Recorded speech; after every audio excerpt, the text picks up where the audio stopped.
Gereki yok. O ne bildi gerek o. Latince'de. Başladık.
Assalamu alaikum vatandaşlar.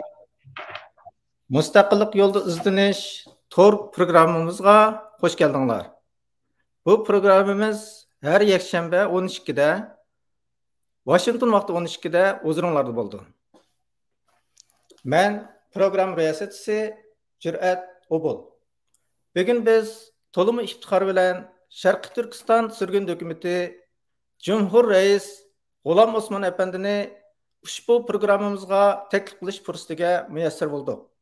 Assalomu alaykum G'ulom Osmon Efendim. Aleyküm assalam. Programmaga hoş geldiniz. Hoş bulduk.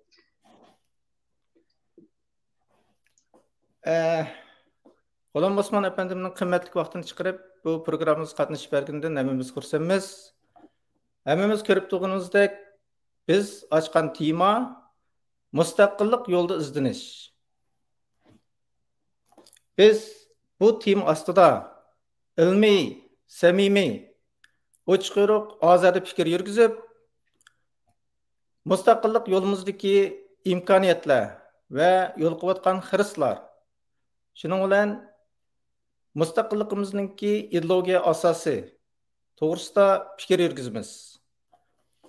Bu orqali biz mustaqilligimizga hozir ko'pdir foydasi bo'lsa, o'zimizni bilishimizga, bilim olishimizga va tafakkur qilishga odatlanishimizga hozir ko'pdir foydasi bo'lsa deb o'ylaymiz va mustaqilligimiz uchun qilgan bir ajr bo'lib qolsa deb umidlanamiz.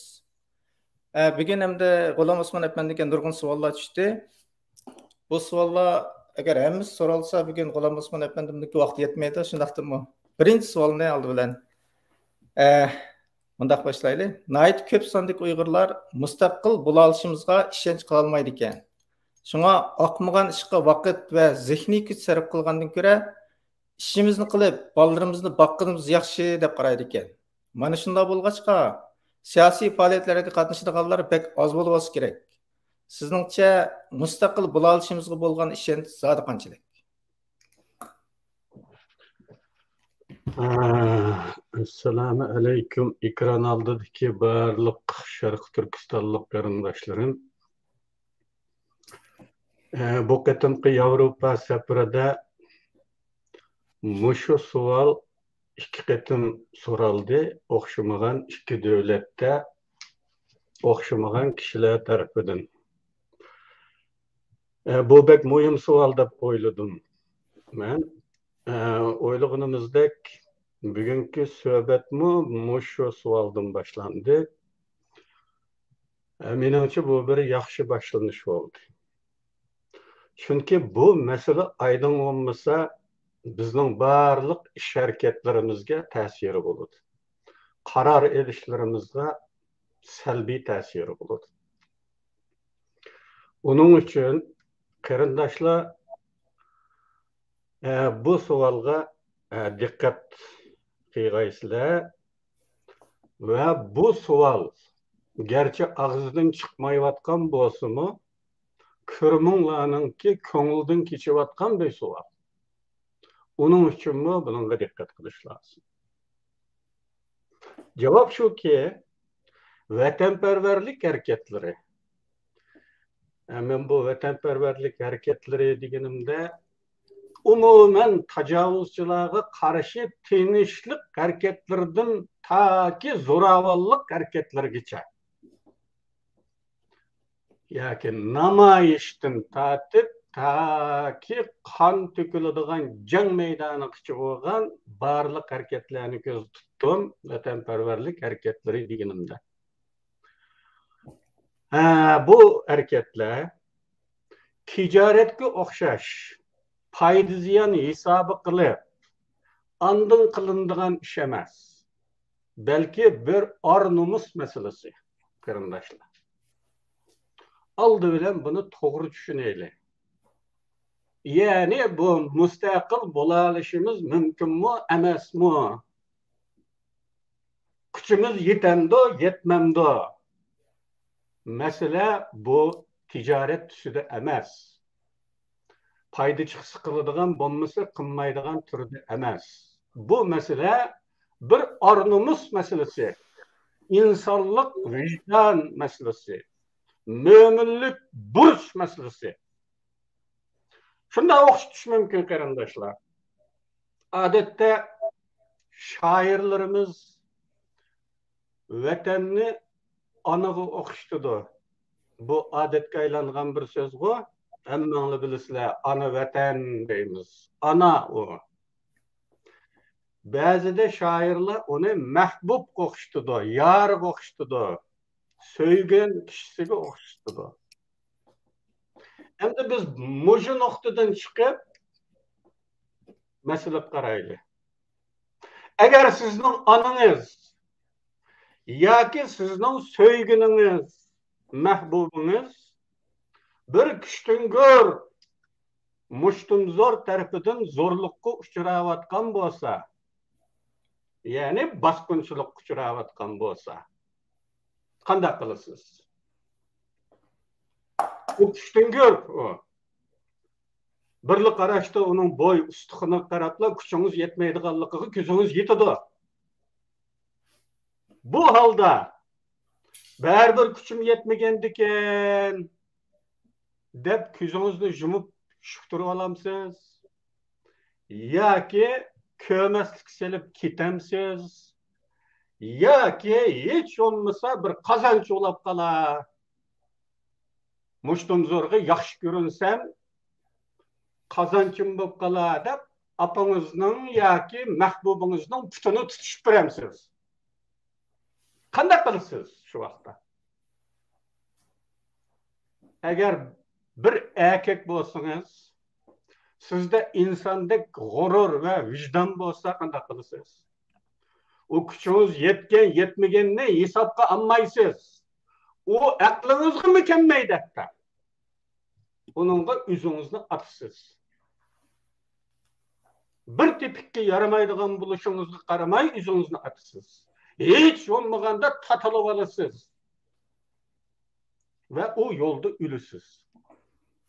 A menzirini, a körünüşünü körüp durup yaşagandan göre o muştum zorga etilip, onun yakışığı esilip, yoki pişigi esilip, nime kılalırsınız, kılalığınız çıkılıp, ölgeniniz yakşı. Vatan degenin işi manımanda iş. Onun için o ticaret tüsüdü paydı çıkamdı, ziyan çıkamdı dep oylap oturduğun iş emez. Şunu bunu paydı ziyan tüsüde, ticaret tüsüdü oylaşının üzü ve aşında düşünüşünün üzü hata. Bu ana bu. O mehbub yar söygen kişimiz o. O zorluk uçuravatkan bolsa, onunla karap durduğun iş emez. Küçümüz yetmegendiken de putun tutuşup durduğun iş emez. Sadıgan ketey kırındaşlar.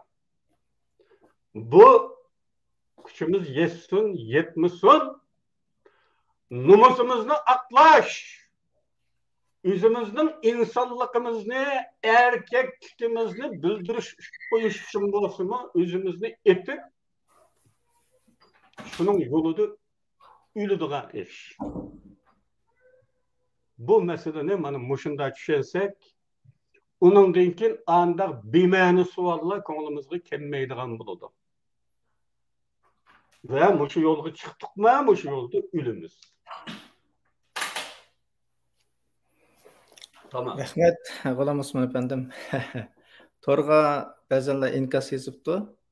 Biraylan debdi, ömür boyu mahbus bo'lgandan ko'ra erkinlik uchun kurash qilib o'lgan yaxshi deb. Bu to'limi udil kelgan gap bo'libdi. Endi bu bir g'urur masalasi, bu bir vijdon masalasi. Shunga o'lishga rozimizki, qul bo'lishga rozi emasmiz. Hamda ikkinchi savolda oldi bilan Sharqi Turkiston degan atalg'iga bir izohat berib baqqan bo'lsak, bu bir siyosiy atalg'imi, jug'rofiya atalg'imi yoki tarixiy atalg'imi? Bu qanday tarixiy sharoit o'tirib chiqqan? Chiqish sabablari nima? Buning tarixiy va milliy asosi bormi deb bir aytdi. Esil savoldan biz chiqdi, shunga bir javob berib baqqan bo'lsangiz.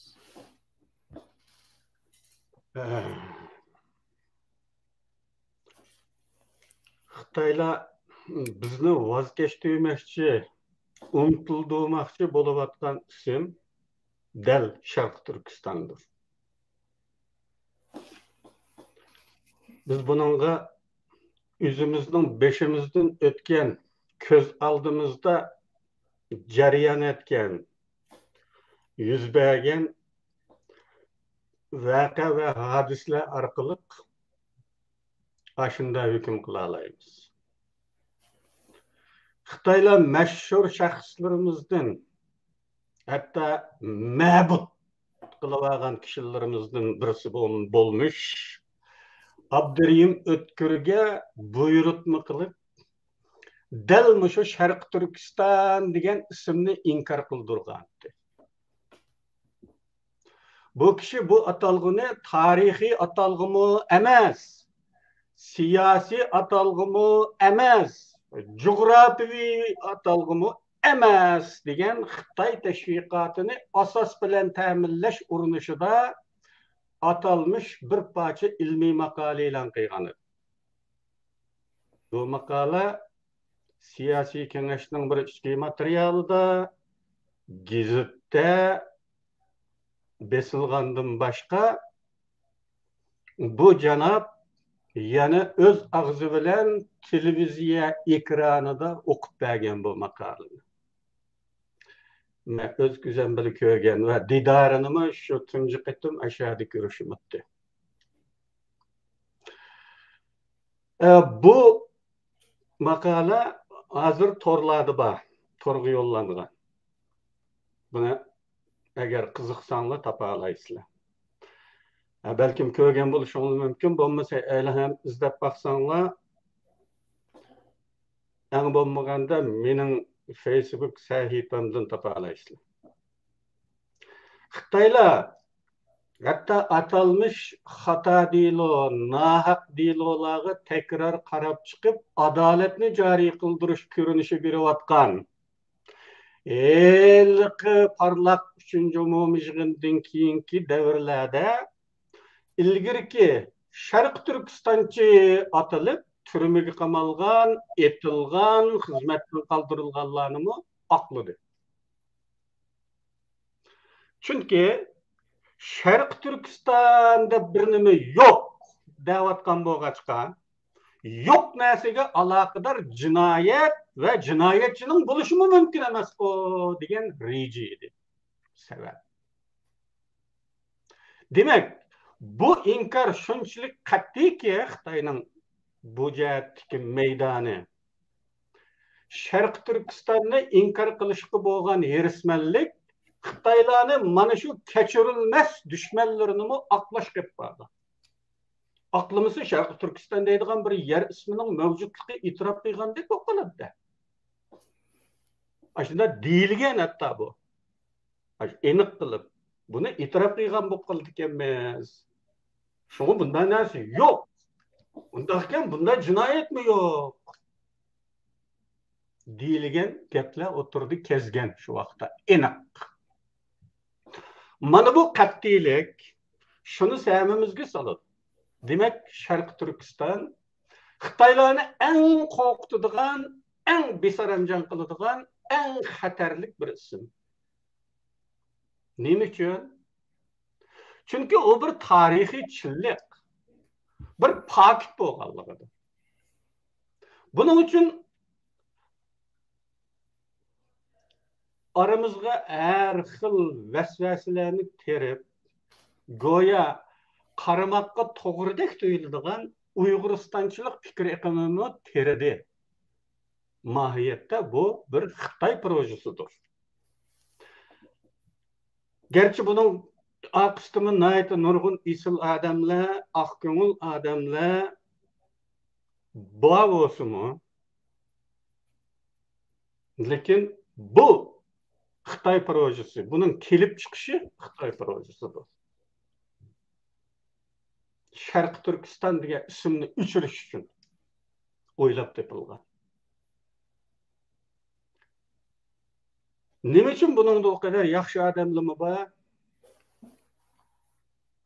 Amaliyotda bu Uyg'uristanchilik avtonomiyachilikdan xatarlikroq qarashdir.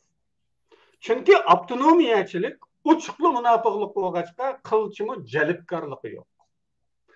Lekin Uyg'uristanchilikning zo'r darajada jalbkorligi, shaytoniligi, ozdirish kuchi bo'lganlikdan bunisi texnik xatarlikdir. Bazı hamakat teşkilatçılarının bu iki isimni ortak işletkenlikimi daim görülüp durdu. Bu tamamen hamakat. Siyasi korluktur bu. Çünkü bular ot bilen sudekli karma karşılık olan mezmunlarını çıkargan bulup kılçı merhep gelmeyi. Bunu öbürüye gelip bu yaştan yüzyılda bir külkülük bir. Hem de Şarkı Türkistan atalgısının tarihi çıllığı meselesi gelsek, bu atalgı aslında coğrafiyevi atalgı bulup, asli kelip çıkışı coğrafiyevi atalgı olup, Büyük Türkistan'ı bilirsizler. Volga deryası g'arbda, sharqda Arajultuzgacha bo'lgan, shimolda O'tir Sibiriyadan janubda Amu daryosigacha bo'lgan araliqdagi butun rayonlar. Büyük Türkistan. Mana shu Büyük Türkistanning Pamir egizligidan iborat tabiiy chegara orqali ayrilgan sharq qismini ko'rsatdi. Coğrafiyevi atalgı buluş süptide Pamir egizligining sharq tarafini gösterdi. Asrlarning o'tishi bilan bu atalgı tarixiy atalgıga aylandi. Yevropaliklar tarafidan 18. asrdan boshlab sizilgan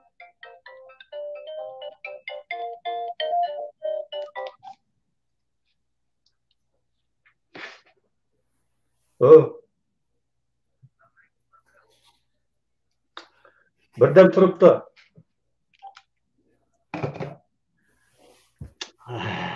Shundoq berbat qilindi.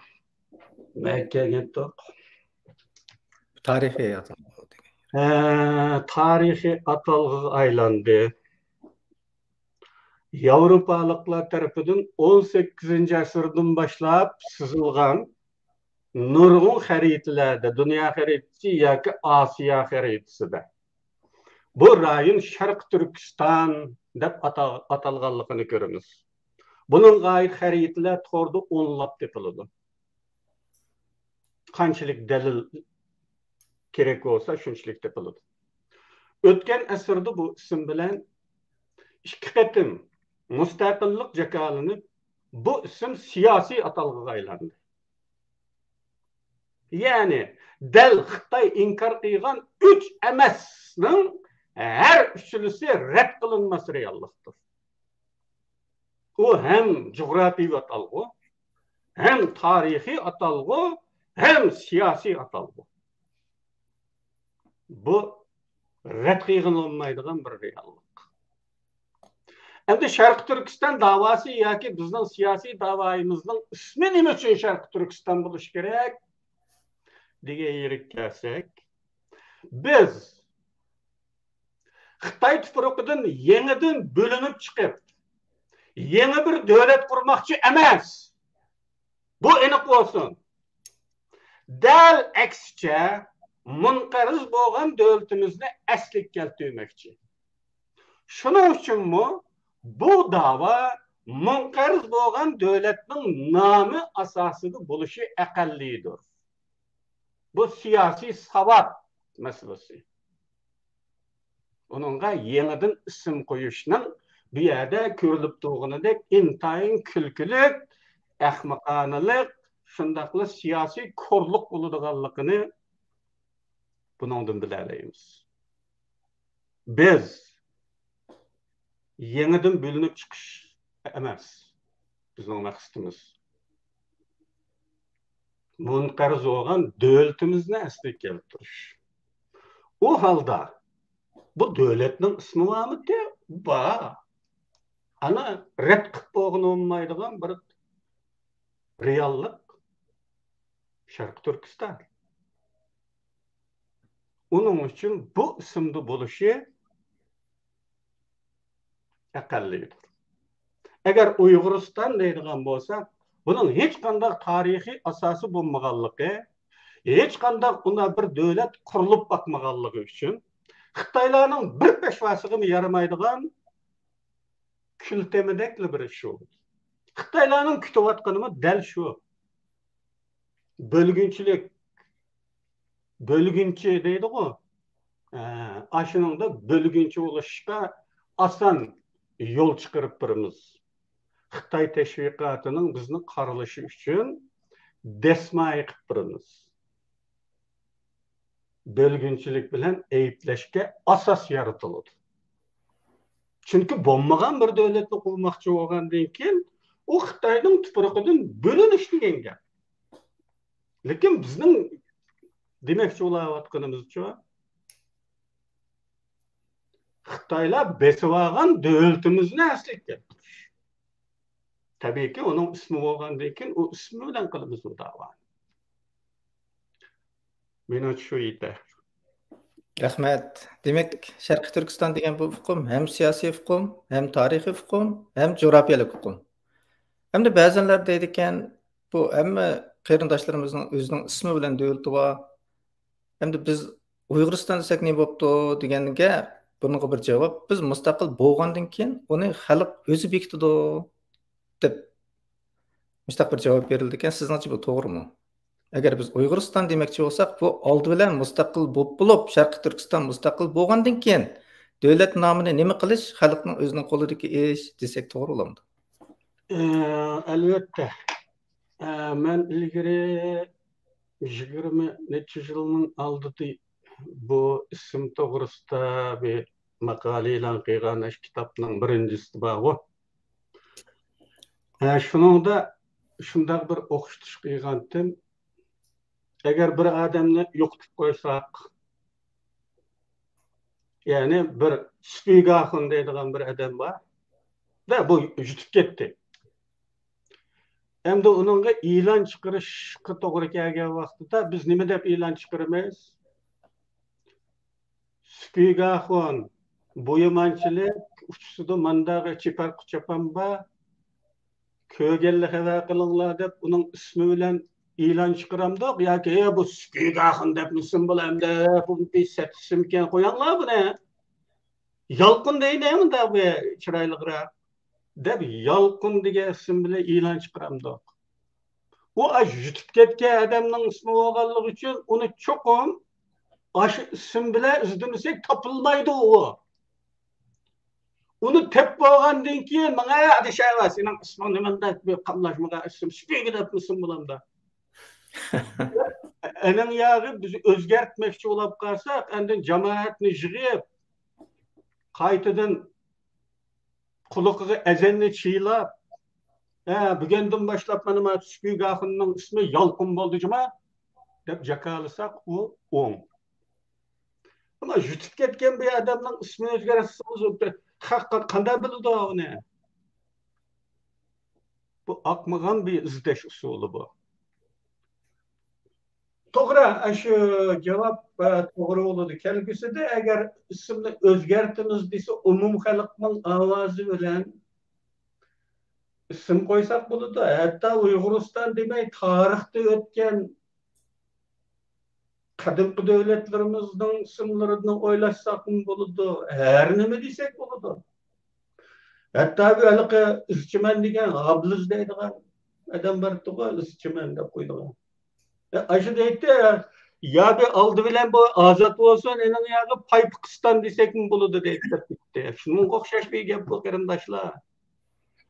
Bu başka milletlerinin üzünün milli ismi bilen devlet ismi birdek iken degen okştuş.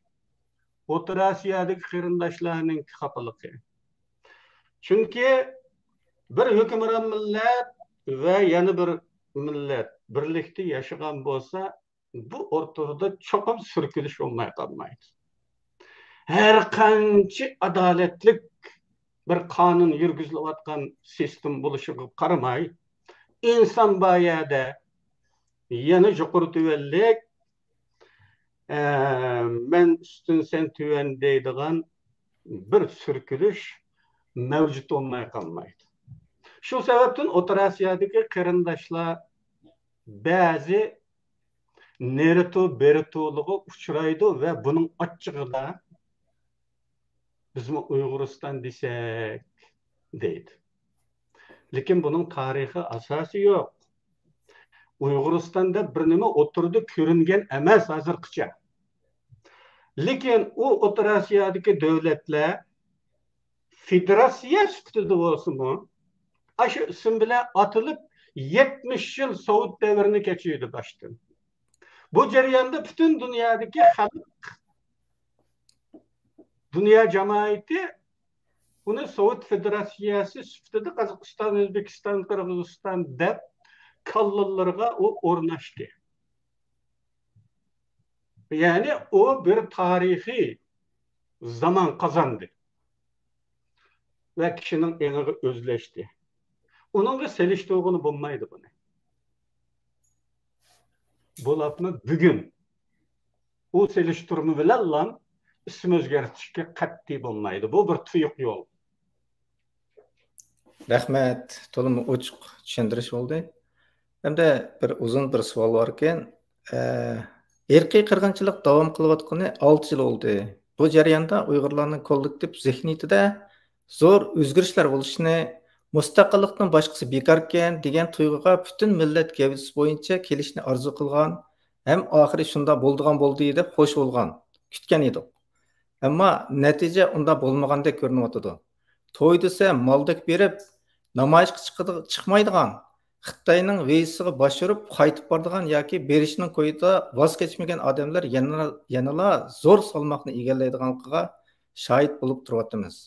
Bundaq bo'lishiga sabab nima? Bizga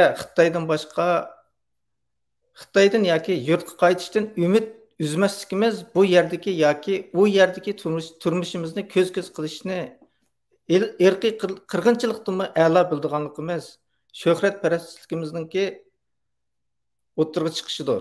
Bu nimadan derak berdi? Zodi mushundaq bir millatga mustaqillik uchun jon berish arzimdi deb biraylan savol so'rabdi. Bu savol haqiqatan pek uzun ekan. Ayığı tushkichi 5-ni unutib qolgandek darajada. Bu savolni qaqshilayotgan masalalarga javob berdik menimcha. Bu savaldagi masalalarning sababi birinchi savaldagi tonish xafaligidan kelib chiqqan deyish mumkin. Ya'ni vatanparvarlik harakatlarini qanday tonish? Ticari şekilde tonish yoki or-nomus masalasi sifatida tonish. Xatolik bu yerdan kelib chiqqanligi uchun shu savolda uzundan uzun deyilgan qaqshash kelib chiqqan. Buni shu birinchi savoldan tushunib olish mumkin. Yani haqiqiy turda vatanning nimaligini bir millat uchun mavjudlikning bo'lmasa bo'lmaydigan sharti bo'lgan mustaqil davlatning bo'lishidagi ahamiyatni tushunmaslikdan. Haqiqiy turdagi millatchilik ruhining bo'lmasligidan deyishimiz mumkin. O halda javobini shu birinchi savolda berilgani Şu. Menimçe şu yeterli. Hem de muşundaq bir millet üçün can berişke erzimdoğa kelsek, bu yolda can beriş bir türdeki vicdani mesuliyet meselesi olup, millet obdan bolsa can berişke erziydi. Millet naçar bolsa can berişke erzemeydi degende düşüncege ep baradigan bu sualni tüzügürak, oylaprak soramak doğru keladi. Bizning tushunchimizcha biz bu millatning obdonligi yoki osonligiga munosabatsiz holda o'zimizning milliy burchi uchun, vijdoniy burchi uchun jon berishni tanlashimiz kerak. Diniy e'tiqoddan aytsaqchi, Alloh rizosi uchun jon berishimiz kerak bo'ladi. Shunga bunday qurbon berishning millatning safosi bilan aloqasi yo'q.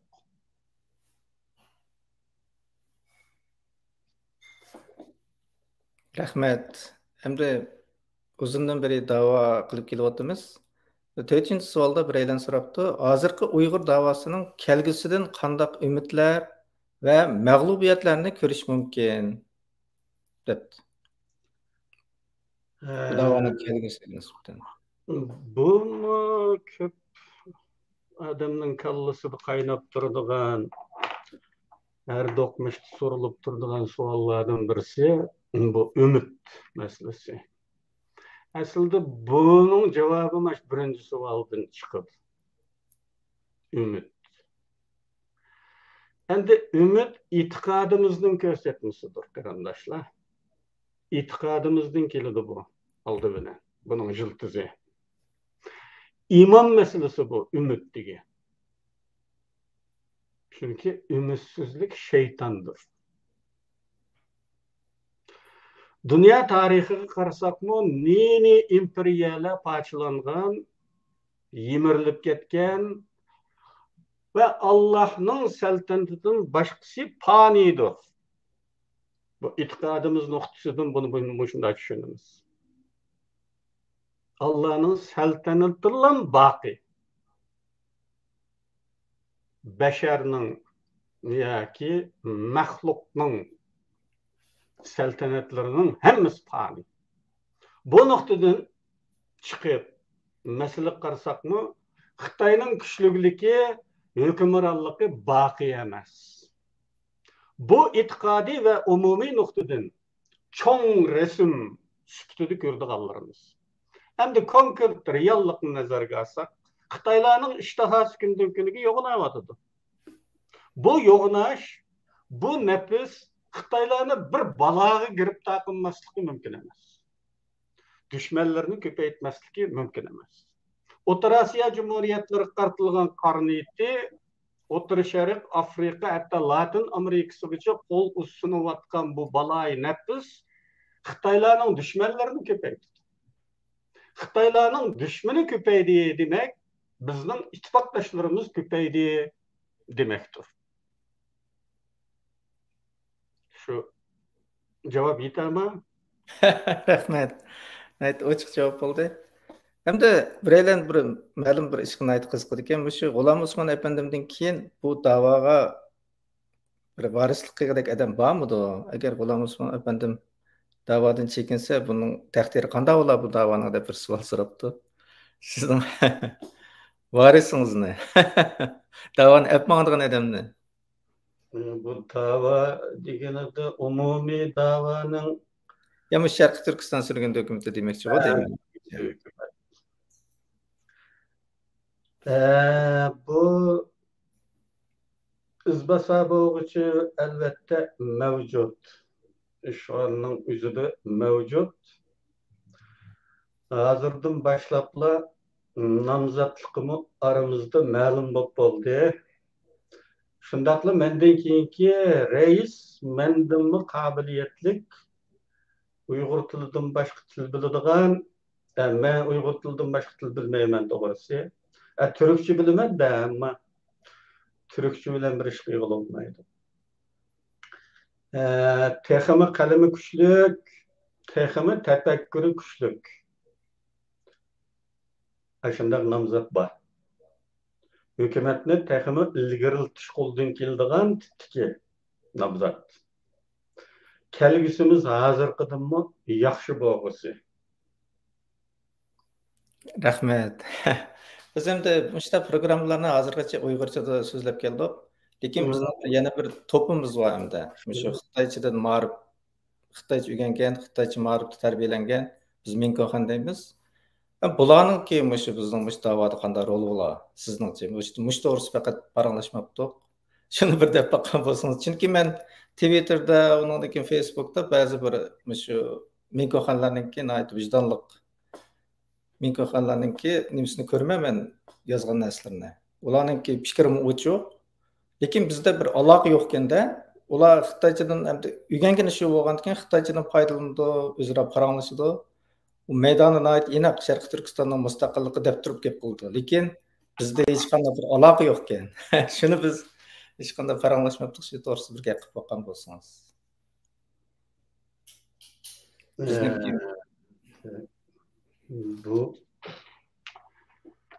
bu tazı beşimizni qatırdığan bir suvatken endi nima desek bo'ladi, u Xitoycha o'qiganlar agar niyatida Xitoyga qarshilik bo'ladiganlar bo'lsa, haqiqatanmi bek foydali bo'ladi bular. Asla shunda bo'lishqimi tegishlik. Chunki nurg'un mustamlikalar tarixdagi ve bu mustamlikalardan qutulush harakatlarining boshchilari, liderlar mustamlikchilarning davlatida tarbiya olgan. Mesela Hindistan'ın Gandhi, ben bunu makalalarda yazıp olgan burun. Gandhi, Pakistan'ın Muhammed Ali Jinnah, Vietnam'ın Ho Chi Minh, bu Şarkı Cənubi Asiya devletlerdeki konu mustamlikalarının azatlık hareketlerini teşkillegüçilerinin hemmisi degidek şu devletlerini mustamliki qiyğanlarının devletiga berip okugan, şunun tilida terbiye algan. Ve keyin mustaqillik hareketinin lideri oldu. Bunu Afrika'da mı görüş mümkün? Endi bizga kelganda, mesela Cevher Dudayev ne desek mi, Çeçenistan'ın mustamlikçilerinin mektebide terbiyelengen, şunun tili bilen terbiyelengen. Fakat bizga kelgan vaqtida nima alamet, nima karamet ki bilgin olmaydı, Xitoylar nima yegizib yetadiganligini nima tushungan olmaydi. Bizning bugungi ko'rganlarimiz o'tirdi bo'y ko'rsatayotganlar. Xitoychada o'qiganlar bo'lsa, Xitoyni keskin turda dushman deb qaramaydigan bir xil holatga kelib qolganlik. Bir xil illiqlik va ko'nglida. Bizningki ko'ngillarimizdan kelayotgan bir gap bor, tili birning dili bir deydigan. Yani bu til birligi, dil birligini barliq keltirganmidi deb qag'idaklam odamlarni ko'ramiz. Umuman Xitoychada o'qidi degan odamlarning Xitoyni hech ikkilanmay, mikimikisi yo'q, dushman deydigan ne uchratib bakmadım shaxsan men. Endi o Twitter'daki siz ko'rganlar u qayerda turib yozyapti, neredeki adamlar o nima uchun o'tirdi faoliyatlerde rolini joriy qildirmaydi. Buni men tunji qitim anglayapman. Ammo yuqorida deb o'tganimizdek mustamlikadan qutulish uchun mustamlikchilarning tili bilan tafakkur qilgan, mustamlikchilarning tilida tarbiya olgan odamlar haqiqatan dimi bek muhim etdi. Barliq millatlarga shunday bo'lib keldi bugungacha. Fakat bizge kelgende ne talihsizliktir ki bu Xitay bir nima yegizib yutamdigandi deb qag'ideklam. Aşınınki Hindistan chiqolmaydigan bo'lib qoladiganligi bek alam qilgan. Endi men tunji qatim anglayapman, hatto qo'shib oldim bu ahvoldan. Agar haqiqatan mana shunday ahvol bo'lsa, bular bilan yaqinlashmak, ularni sepimizga tortmak, ulardan foydalanmak lazım. Ya bundaqni men haqiqatan bir nechini ko'rdim. Haqiqatan tafakkuri bek ochiq, maydoni bek aniq. Haqiqatan bor. Lekin biz o'zaro aloqalashamaydi ekanmiz, unaga tirishib boqsak bo'ldi ekan. Meningcha. Bu bir til masalasi tufaylidan ashtaani qilib qoldikmi? Soat qarayotgandim. 5 minut qolibdi. Oxirida endi mush nuqtadan endi Xitoy demokratchilarichi bu bizniki da'voga qanday munosabati bor? Xitoy demokratchilarining ishi nima deymiz endi buni bir g'oya oldi bilan niyatdan boshlandi deyiladi ama danalar shunday deb qaraydi. Niyatdan boshlandi. Yani niyatda amalga oshirildi bilan. Yoki niyatda mag'lubiyat uchraydi. Ben bu haqda ilgari kitoblarimdan birida birmuncha danalar, siyosiylarning so'zlaridan naql qilib bu masalani sharhlagandek yodimda var. Psixologiya nuqtasidanmi bo'lmaydi, faqatli bo'lmaydigan bo'lsa bo'ladi. Yani bunday negativ uçurlar yoshurnanda xamallangandan keyin o bizning qarorlarimizga, hareketlerimizga ta'sir ko'rsatadi. Bo'ludimi? Bo'ladigan bo'lsa bo'ladi. Chunki insonning yoshurnanga to'plangan uchur anga ta'sir ko'rsatadigan vaqt. Endi bu Xitoy bilan bo'ladigan munosabat deylikki bu demokrat Xitoy dedik-ku buni, demokratchilar. Demokratchilar. Xitoy demokratchilar. Bular bor-ku endi. Endi bular bilan yaqinlashish jihatda bu uchun niyat. Hem yaqinlashuvchilarning niyati, hem aş atalmış demokratçı deyilgen Xitaylarning niyati. Bu muhim. To'g'ri, demokratçı deyilayotgan bir Xitaylar mavjud. Ama meningcha bu demokratçı deyiladigan Xitaylar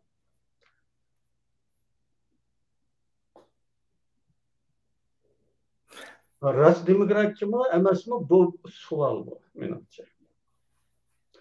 Belki ular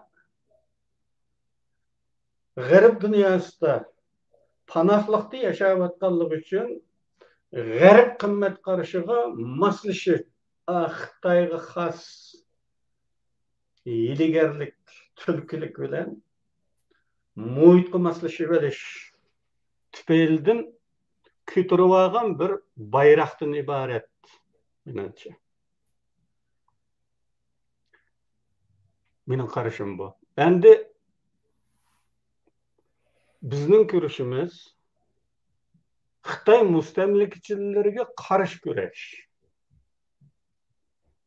Bu nuqta hozirgacha aniq bo'lmadi jiq odamlarning kallasida. Xitoy mustamlikachilarga qarshi kurash bu. Buni G'arb fikri iqimi ta'sirida kommunistlarga bog'lab olish xato. Bu faqatli kommunistlarningki xatolik emas bu. Xitoyning xatoligi bu. O halda Xitoy demokratchilari kim? Xitoy emasmi? Buni aniqlab olish kerak. Ular dushmanmi, do'stmi? Yoki ittifoqdoshmi? Biz deymizki, keskin qilib do'st emas. Bunisi keskin. Ondaqda dushmanmi? Hozircha emas. Hozircha dushman emas. Chunki ular emas bizning tuproqimizdagilar. Hazır ittifaqlaşma ehtimollik chetga qilmaydigan bir masala. İttifaqdaşlık meselesi. Bu ma'lum oldingi shartlarga qarab bekitiladi. İttifaqlaşma emasmi degan masala. Yani bu atalmış demokratçılar bizning vaz kechilmas qimmatlarimizga, milliy o'rnimiz masalamiz bo'lgan nuqtalarga qanday qaraydi? Agar ularni kommunist Xitoydeklar qarashda bo'lsa, ittifoqdashma emas, kelgusidagi dushmandir. Yani ular Sharq Turkistonning besib olingan zimin ekanligini e'tirof qilish kerak. İttifaqdash bo'lishning oldingi sharti bu. Andın ittifaqlaşımız bo'lalaydi. Mushu shartga unisa. Bugungi ko'rinayotgan alomatlar shuni bildiryaptiki, bu atalmış demokratlar amaliyotda demokrat emas. Dedim-ku, Xitoyning tulkiligi bu. G'arb qimmatlarga moslashib olish tutumida ko'rinib, foydalanish ko'yidiki, hokimiyat o'qituvchilardan iborat. Ya'ni hokimiyatni tortib olmoqchi bular. Qandaqda o sistemni o'zgartmoqchi emas. Amaliyotda ashaddiy irqchi millatchi Xitoylar bular. Rahmat. Nayt ochiq so'zlab berdingiz. Xuddi Vejinsin degandek, Uyg'urlar terrorchi degandek, u bir demokratchi. Amaliyotda Uyg'urlarga eng o'sh. Demak, agar sen biz bilan hamkorlashaman deydigansan, cho'qim bizning mustaqilligimizni qo'llasang, undan keyin biz hamkorlashamiz. Bo'lmasa, bizning aramizda bu imkoniyat yo'q desak bo'ldi ekanda. Rahmat, bugun siz vaqtni. Sizga rahmat. Bugun vaqtingizni sarf qilib bizningki bu programmamizga qatnashib berdingiz. Hamda ko'rganlarga rahmat.